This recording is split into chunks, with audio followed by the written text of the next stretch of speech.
샬롬, 오늘도 살아계신 하나님을 찬양합니다. 오늘 말씀은 사도행전 12장 1절에서 5절, 12절 말씀입니다. 그때 헤롯 왕이 손을 들어 교회 중에서 몇 사람을 해하려 하여 요한의 형제 야고보를 칼로 죽이니 유대인들이 이 일을 기뻐하는 것을 보고 베드로도 잡으려 할세 때는 무교절 기간이라. 잡음에 옥에 가두어 군인 4씩인 4패에 맡겨 지키고 유월절 후에 백성 앞에 끌어내고자 하더라. 이에 베드로는 옥에 갇혔고 교회는 그를 위하여 간절히 하나님께 기도하더라. 깨닫고 마가라 하는 요한의 어머니 마리아의 집에 가니 여러 사람이 거기에 모여 기도하고 있더라. 아멘. 예루살렘 교회가 부흥하고 있을 때 큰 위기가 닥칩니다. 헤롯 왕이 친유대주의 정책을 펴면서 그리스도인들을 박해하기 시작할 때 먼저 요한의 형제 야고보를 죽입니다. 이 일을 보고 유대인이 기뻐하자 베드로도 죽이려고 하지요. 그런데 유대인의 관례상 유월절과 무교절 기간에는 재판하거나 처형하는 것을 금지했기에 헤롯은 베드로를 처형하지 못하고 옥에 가두게 됩니다. 헤롯은 무교절 직후에 베드로를 처형해 유대인들의 인기를 얻고자 했을 것입니다. 그러나 그것은 그의 착각이었습니다. 오늘 본문 4절을 보면 4명이 한 조인 경비병 4개의 조가 돌아가면서 감시를 하고 있었습니다. 당시 로마군은 4명인 한 조가 3시간씩 돌아가면서 경계를 서는 상황이었다고 하니 베드로 한 사람을 지키기 위해 로마군이 최고 수준의 감시를 적용했던 것을 알 수 있습니다. 이런 상황에서 하나님의 도우심은 베드로의 처형이 예정된 전날 밤에 나타났습니다. 베드로는 2개의 사슬에 묶인 채 2명의 군인 사이에서 잠들어 있었고 경비병들은 감옥문을 지키고 서 있기 때문에 탈출이 불가능한 상황입니다. 그런데 그때 하나님은 천사를 보내 베드로를 탈출시키십니다.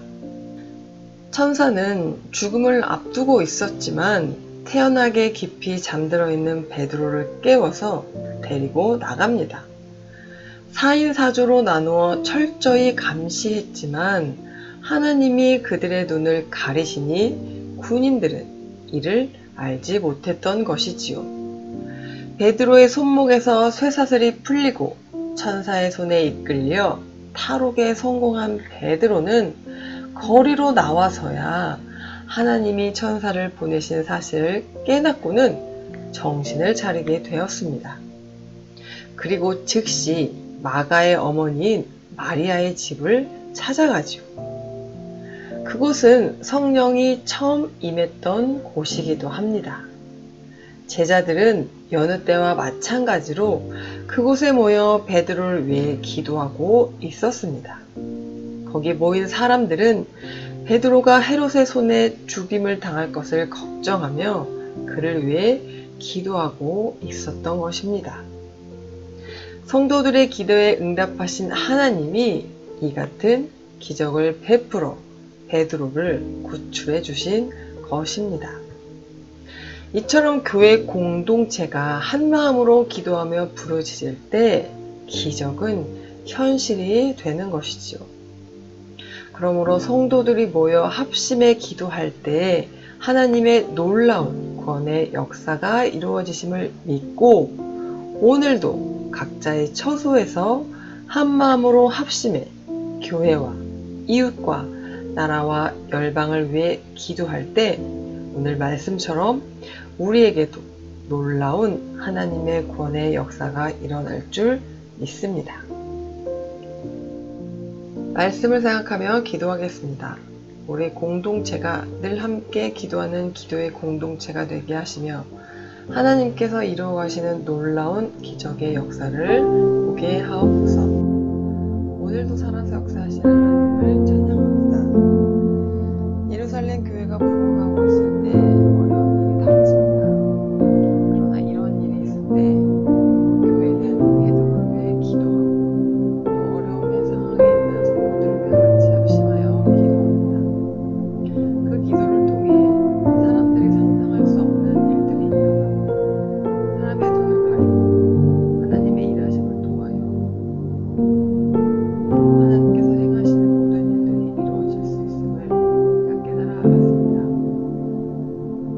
하나님께서 하시면 불가능이 없다는 것을 우리가 알게 하시고 온전히 주님 뜻에 합당하며 우리가 모여 합심하여 기도하게 도와주옵시고 마가의 다락방에서 성령이 처음 임했던 것처럼 우리가 모여 기도하는 교회가 항상 성령에 충만하게 하시고 우리 한 사람 한 사람이 모두 충만함으로 기도하며 나라와 민족과 교회와 이웃을 위해 기도할 때 하나님께서 우리에게 이루시고자 하시는 그 구원의 놀라운 역사들이 우리 삶에 일어나고 그들을 경험하며 살아갈 수 있도록 인도하여 주옵소서.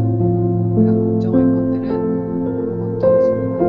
오직 하나님께서 일하심을 믿고 신실하며 평안함으로 나아가는 믿음의 자녀들이 되게 하여 주옵소서.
목요일 기도 제목은 선교사님을 위해 기도하는 시간입니다.